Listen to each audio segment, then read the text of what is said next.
Tony Hillerman died 2 days ago, and 8 years ago, I recorded an interview with him that was part of the Bravo Awards for the year 2000.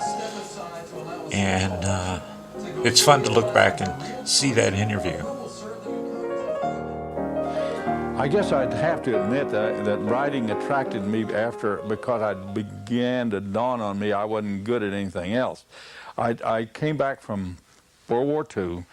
I'd been wounded, and I had a convalescent furlough, and a reporter on the Daily Oklahoman had done a feature story about me. And she told my mother, she'd borrowed a lot of letters from my mother, and said when I got back she'd like to talk to me. So I thought, well, I didn't have anything else to do. I went down and talked to her, and she told me I should be a writer, and I thought, well, why not? I think that at the heart of any good story is not so much who done it as the effect of what the story has on the characters in the story, which means you have to make these characters into real people. You have to get acquainted with them. You have to let the readers see how they deal with the problem and how it affects them. Have you got you don't have a journal? My attraction to Navajo goes back to the same period of time when I just got back from Europe, World War II. Anybody alive, I had a 60-day furlough, convalescent furlough, and anybody alive could get a job because, everybody was gone. I got a job driving a truck, and I drove it to the Navajo reservation.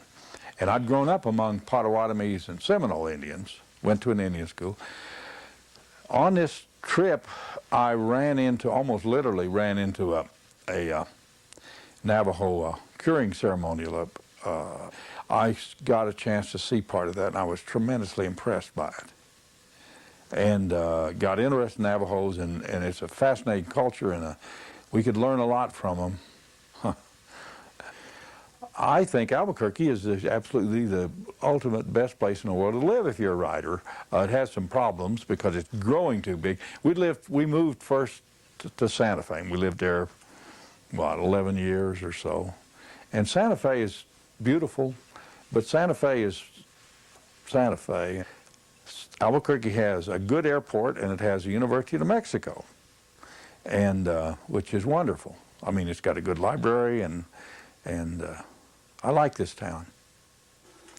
Currently, I've signed seems a little optimistic because I'm almost 75, but I've signed a 3-book contract, and the publisher, they wanted the first book to be a memoir, which I wasn't so sure was a good idea, but I started writing it, and by George, I find that it's interesting to look back and try to get acquainted with the fellow you used to be when you were a kid.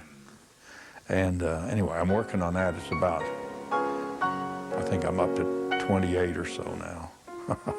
Long ways to go.